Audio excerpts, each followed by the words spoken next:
Hi guys, Billy back, and this time we're just going to look at a little figure haul that I picked up yesterday. Now, I have to go to hospital a lot in London, and one of the good things about that is that there is a forbidden planet close by. So what I like to do is I like to go to my appointments and then take a mosey on over to Forbidden Planet and then see what kind of products there are out. Because sometimes, even though I order most of my stuff online, it is nice sometimes to just be able to go into a shop and look at these figures in the flesh. Now, the majority of these figures are not normally things that I would pick up myself for my collection room, but as I was walking around the shop, these are just the things that caught my eye, and I ended up buying them just so I could have a look at them and have a play with them and see what they were like. Obviously, you can see that I've only got one other McFarlane Toys figure in my collection, and that's like the death metal Batman with the bike. When I saw this set, it dragged my eye to it. That Asriel figure looks fucking awesome. So I decided I was going to grab one of those. I then went along and I saw that this G.I. Joe Snake Eyes figure was on sale. Now, I have the original G.I. Joe Snake Eyes. I'm not a G.I. Joe fan. I am simply just a guy who likes really cool, posable action figures. And that original G.I. Joe figure that Hasbro made was stunning. And this G.I. Joe Snake Eyes is actually from the movie, but I've seen people give this a lot of praise, despite the fact it comes from a really bad film. And then we've got the Diamond Select Bruce Lee figure. Now, that was on sale for £15. I don't know if that's its normal price, but for £15, a really cool looking semi-posable Bruce Lee figure really piqued my interest. I think this is actually a reasonably old figure, like 2020 I think this came out. So I was just really surprised. I think the yellow caught my eye on the shelf, and when I went over to it, there was him and there was John Wick. Now, the John Wick didn't impress me too much, but I did look at this and I was like, oh cool, a Bruce Lee figure. So I thought I'd take a look at that today. And also, we've got two Higher Toys Predator figures, 1/18 scale. Absolutely not a scale I've ever gotten before.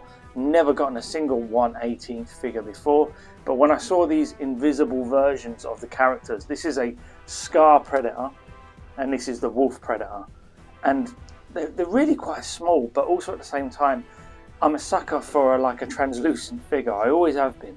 You know, this is more like me trying out new kinds of brands and experiencing different quality of figures that I normally wouldn't be buying up. I normally just walk past and ignore these, but seeing as I was in the shop anyway and these things caught my eye, I decided why not pick them up. This guy was reasonably cheap as well, this Snake Eyes figure, because he was on sale. These were £20 each. Bruce Lee was 15, so I immediately grabbed that because I was like, £15 Bruce Lee figure, yeah, I'm going to have that. And then we've got this sort of Batman Asriel, sort of McFarlane Toys setup. I'm not sure exactly what comic book they're from. He's got a very specific kind of emblem on his chest, so let's just get him open and have a look at exactly what we get. Actually, thinking about it, I think my Corpse Bride figures are McFarlane Toys as well. So maybe I've got a few more in the collection than I realised, but you know, these things sort of escape your brain sometimes. I'm getting old, guys, come on. Okay, so let's just start with Brucey Baby. We can see very, very nice packaging. He's got that black and yellow that was very famous in that jumpsuit he wore in Game of Death. He's got really cool little silhouette of the action figure here. Warning, choking hazards. Very nice sides. I love this sort of little Chinese dragon emblem on the side there. And then on the back, we've got a picture of the figure. We just got action figure. The year 2020 commemorates the 80th anniversary of Bruce Lee's death. Let's commemorate his death. I'd rather commemorate his life, but however, whatever makes you money. And it's sculpted by Gentle Giant Studios and Diamond Select Toys. So it'll be interesting to see exactly what sort of quality we're going to get with this guy, because he's only £15. So I'm not expecting a lot.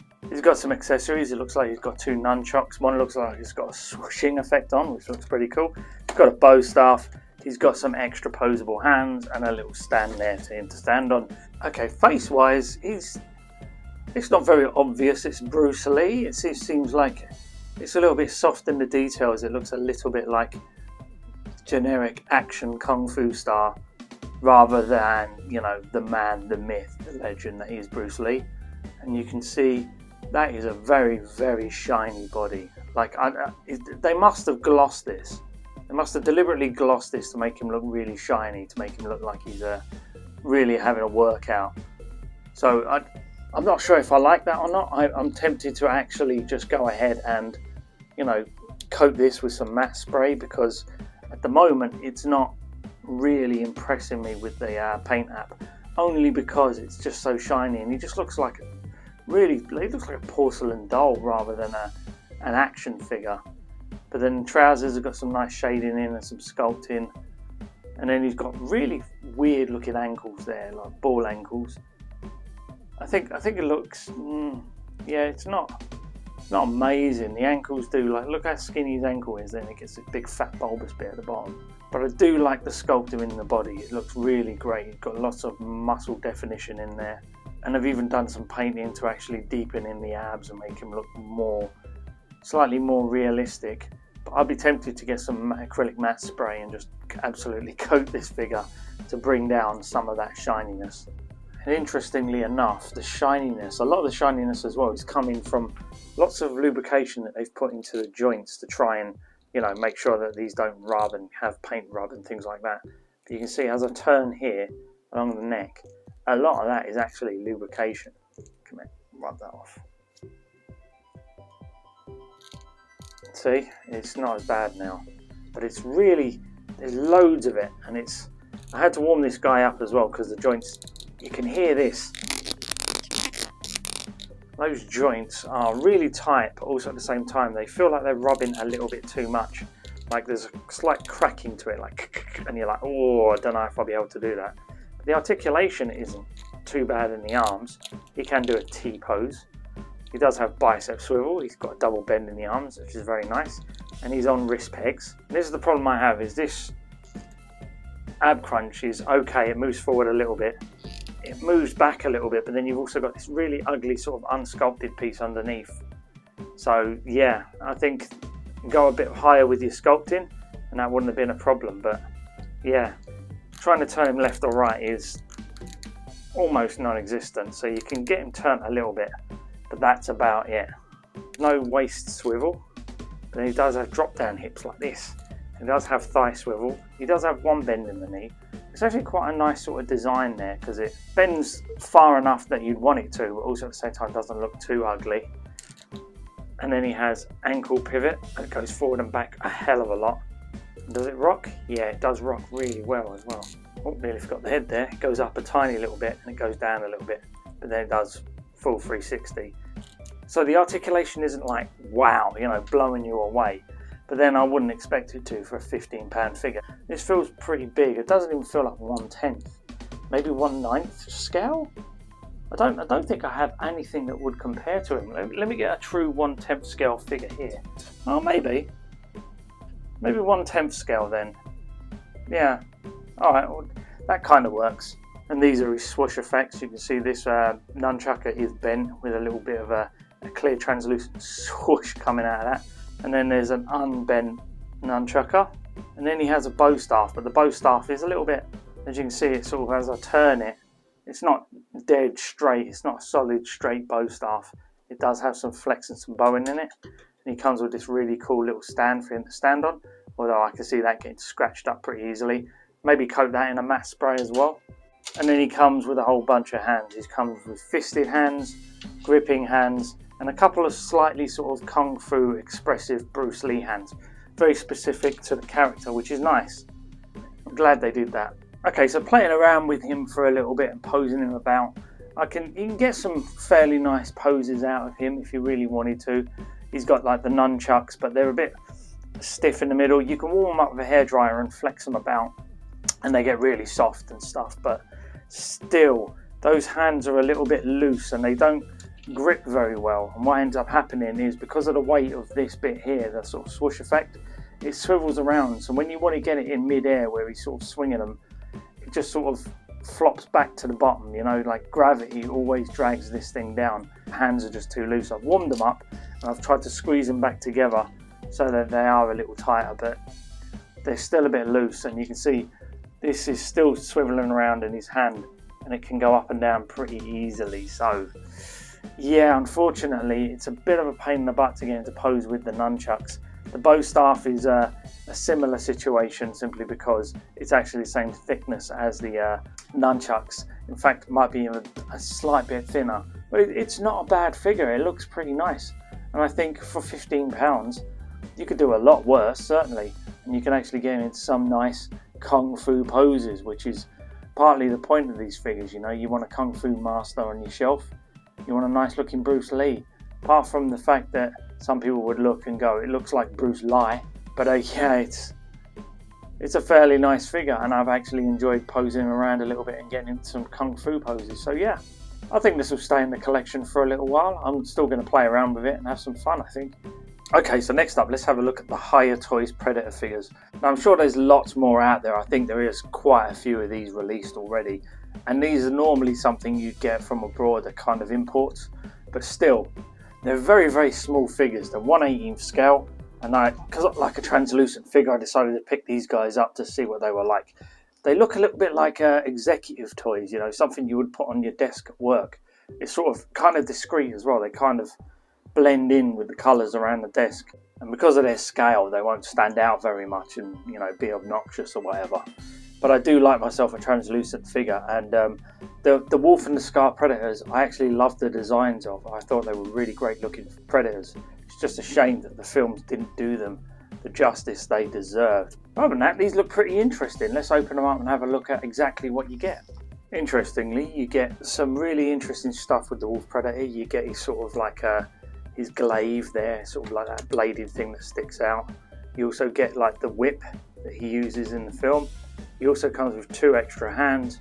He comes with a sort of Predator spear. I think the extendable spear is probably the best way to describe it. It comes with this stand here, and I think these 2 parts go to the stand somehow. I don't know how just yet, so I'll have a look and figure it out. But that's a fairly okay amount of accessories. And then this guy looks quite interesting, although I have to say, I feel the legs are a little skinny. I don't know, the bulk and the upper body here, maybe it's this strap thing here, making him look really sort of thick. But he looks like he's not got much of a neck, and the legs just feel a tad skinny to me. I don't know, but there's a hell of a lot of detail. Like, they've just used the sculpt from the original, and then they've sort of made this translucent version of it. But there's a hell of a lot of detail in there. Maybe too much for 1/18 scale, you know?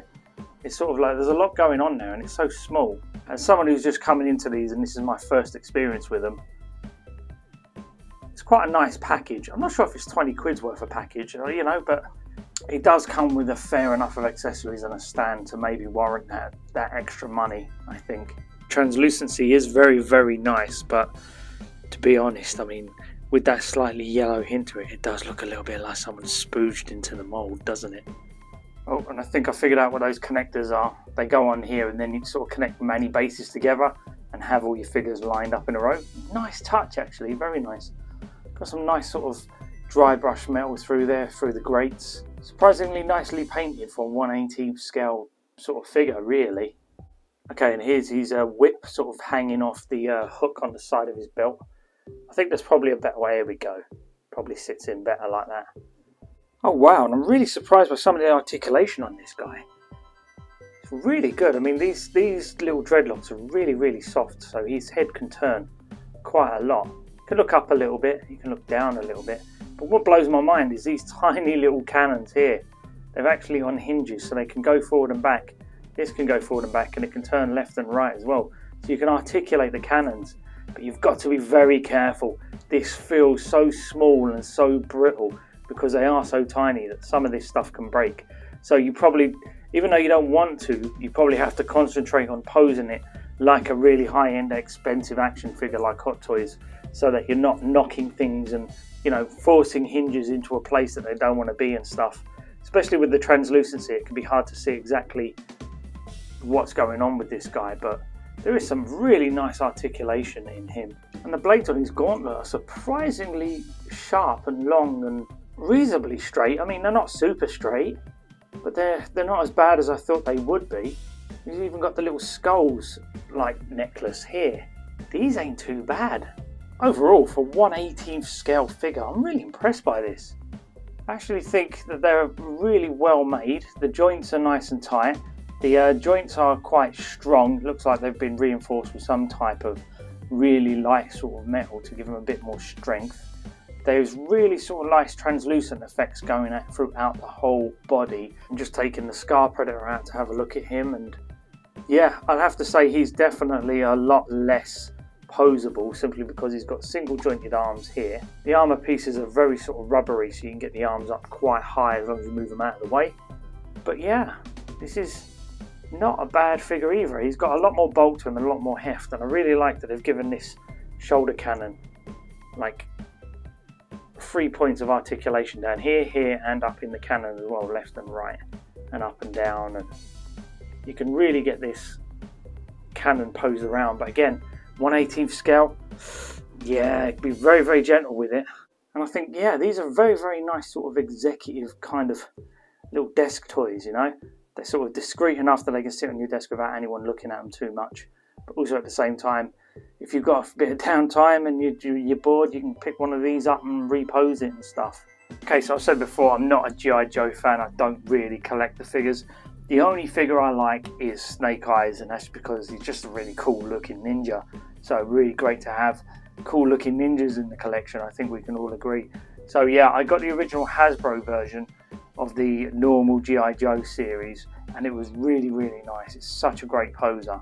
And then I saw this guy yesterday on sale, and I thought, you know what, I could always do with 2 Snake Eyes in the collection. And I've seen some reviews and people have spoken about it positively, so it looks pretty good. I mean, the actual design of the suit and everything looks pretty good. It's got these 2 sort of knives, I don't even know what they're called. It's got a katana. It's got a new head sculpt that I'm never going to use, and I don't think any self-respecting Snake Eyes fan would use. But yeah, let's just open this up and have a look at him.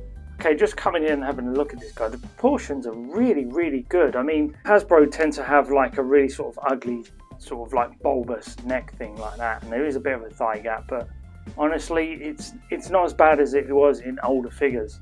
He's got more of a streamlined look about him. I really love the matte and the gloss throughout this entire suit. It works really well, and it separates everything, so it's just not like one big black shadow standing on the shelf and you can't see what's going on.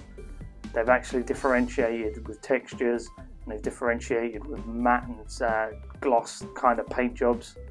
It looks really good, and I like that logo on his arm there. That looks great. Again, not invisible joint pegs like they should be, but such is the world. We like these little red accents in the kneecaps and stuff like that. Look at the details. It's very impressive, actually. I mean, it's such a shame that they made such a dross film, because who knows, you know, with the right film and the right sort of actor to bring him to life, Snake Eyes could in actual fact be like kind of like a Mandalorian figure, you know. He could be his own thing, his own show, because he is just simply a ninja in a black suit, and you could almost paint whatever you want on him, really. And I think they could have done a really good job of it, but apparently the film was boring as arse. Now the reviews are really bad, so that's why I didn't bother watching it. And I'm 41 now. I don't have time to watch really bad, boring, generic films. You know, I did that in my youth. I don't need to be doing it when I'm 41, you know. Some of the accessories and articulation and stuff is really nice. There's even like a little butterfly joint in there. It's got really good proportions. Like all the joints that you would expect to have on this guy, you do. And you even got like a torso articulation there. It goes back really far. And he crunches down pretty good. And he even has like a waist swivel. Because normally you either get ab crunch or waist swivel. You don't always get both. And I think the articulation in the neck is okay. Could look up a little bit more. But he also has these hips that drop down. He does have thigh swivel, double bends in the knees. So much ankle pivot, it's great. Oh, and I didn't realise there was actually a joint in the bottom of the neck here as well. So yeah, that's actually some nice articulation in the neck as well. These knives look pretty good. They've got some nice texture in them. And there's some nice gold accents in this katana blade sheath. And then this sort of just slides down in there pretty easily. Sort of like jagged pieces, like jagged sort of sculpting in the blade itself. When you turn it, it reflects in the light. Now my only criticism really is, where's the shooty bang bangs? Where's the guns? I mean, he's not going to replace your original classified G.I. Joe Snake Eyes, not even the slightest. I mean, the amount of stuff you got with this guy, like the backpack and the sheath and the extra guns and all that type of stuff. He was just the full package of an action figure. He's amazing, seriously. I own it. I'm not even a G.I. Joe's fan. That's how good a figure that is. But actually, this Snake Eyes classified from the movie Snake Eyes is again a really nice looking figure. I actually really like them together.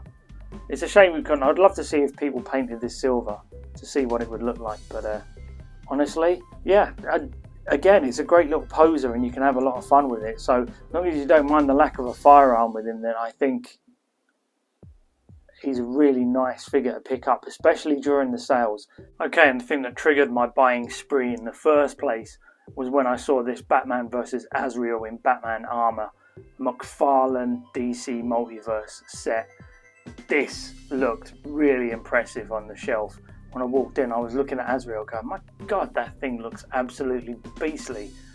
As does Batman, to be honest. He's a bit of a chunky Batman. And then he's got these like translucent fire effects all the way around the bottom, some swords, some scabbards, this big sort of Asriel sort of holy sword type thing. Just looks really, really cool. And when I actually saw it, I was like, I've got to grab that. Okay, I know you want to look at Asriel, but let's have a look at Batman first. Now, I keep getting a little bit of the old joint oil stuck on him, so I'm going to have to rub all the oil off of him because it's just too shiny at the moment. But then they do this like nice sort of discreet 90-degree joint. It's a single joint, but it's really almost seamless at certain points. It looks really nice. And then when you bend it in like that, you can see it's got like a ratchet on there, but it actually fits in with the suit because he's got this sort of like almost like armored look to him. So when you bend the arm, the ratchet actually looks like it's part of the arm, which is quite cool. Although it does look a bit bulbousy there, but not a massive deal. Paint application on the face looks pretty nice, although why he's got black pupils, I don't know. Those might have to be painted out because, yeah, they don't look good. And also white eyes for Batman. You can see he's got this sort of like harness on that shows off the the sheaths for the swords. And I like the sort of Batman emblem that they're sort of stuck to. And then you can see like all the yellow accents from the belt, which look really good. But I will say you can kind of see underneath it a little bit. It's a little bit thin in the paint app, so you can see that this is yellow paint on top of like a grey paint or something like that. It's really, really obvious. There's lots of articulation, although the torso articulation isn't good, but the waist swivel is pretty good. Head sculpt is okay with posability, not great, but he makes up for that in arm posability because these things just go all over the place. Only a single joint in the arms, and again only 90 degrees, but the rest of the arm gets some good posability out of it, so that helps. It's fun to stay at the YMCA. He comes with these really nice swords. Again, the gold though does look a little bit plasticky, as does the silver, and they fit in here pretty nicely. And he comes with this sort of Batman rope that's sort of, it's sculpted into like this circle thing and hangs off this hoop. I don't know, I think that's just going to get in the way a lot of the time. Okay, and looking at Asriel, oh my God, the sculpting in this is just amazing. This thing looks absolutely savage. And I really like the fact that really deep down in those eyes, you can see they're far back in their head, but they're really sort of bright red. Very, very cool. I don't know if they actually sort of put a red piece in behind the eyes to make them glow, or if they actually got someone in there to try and paint it. I don't know. But it looks really cool, and this is kind of like where McFarlane's strengths lie, is in figures like this because of Spawn and stuff. This is like their bread and butter, the big, bulky, bladed, mad-looking, crazy designs. And I actually think the articulation is not as bad as I thought it would be for such a bulky figure. He has a butterfly joint in here. It was a little loose, but it's not too bad. Get the arm up quite high, although these shoulder pieces are quite hard. So they're going to rub on this arm quite a lot. There's probably going to get damage in there. You can see he's got some nice sculpting in the back. They haven't forgotten that. And he looks absolutely vicious. But the only issue I've got is these ugly ball joints at the bottom here. They are quite hideous. They are nice for articulation, don't get me wrong. and he probably has, yeah, he has probably all the ankle articulation he could ever want. He's even got a toe joint in there. So yeah, it is nice to actually be able to get lots of poses out of him, but aesthetically wise, they're not the best. And it also comes with this really cool fire translucent effect that I think they both stand on like in some sort of overly dramatic way. Look at that.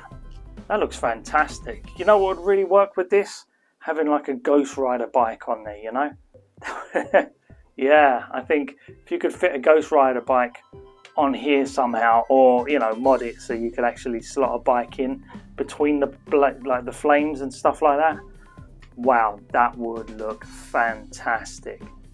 And here's his sword, and that looks really, really good. You can actually see it's got sort of like Christian symbolism on it and everything. But yeah, this is kind of like the details that McFarlane can do with their Spawn figures. They're on it with these sorts of details.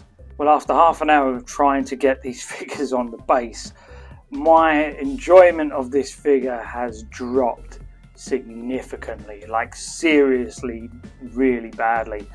I kept trying to pose this guy around, and I can just about get him into a pose, but the stand is a bit like it's not very balanced, and Batman can't stand on it very well. And I have to admit defeat here. I think McFarlane designed a nice looking figure. They designed a nice looking base, but they couldn't tie them together properly. It really is really flimsy, and I know lots of people have been saying to split these bits apart and just have them like in sort of like a layered effect, but it just doesn't work at all, because they've got these prongs that stick out of each piece and they just look really bad. And unless you've got them in a low profile like this and can't see them, then you're going to see what they're like, and it's just really frustrating. And this guy topples over, look, it's just going now. So I've tried my best, but this base, as I wanted to use it, not really fit for purpose. But that's it, guys. That's my figure haul for the day. I hope you enjoyed the video. These are just some random figures I found in Forbidden Planet that I bought just to give them a go and experiment and see what they're like, see what I was missing out on with all these different ranges and all these different collections. Like and subscribe. Do me a favour now and get the fuck out of my cave. I'm going to try and find new places for these figures or sell them on. We will see. Thanks a lot, guys. Bye bye.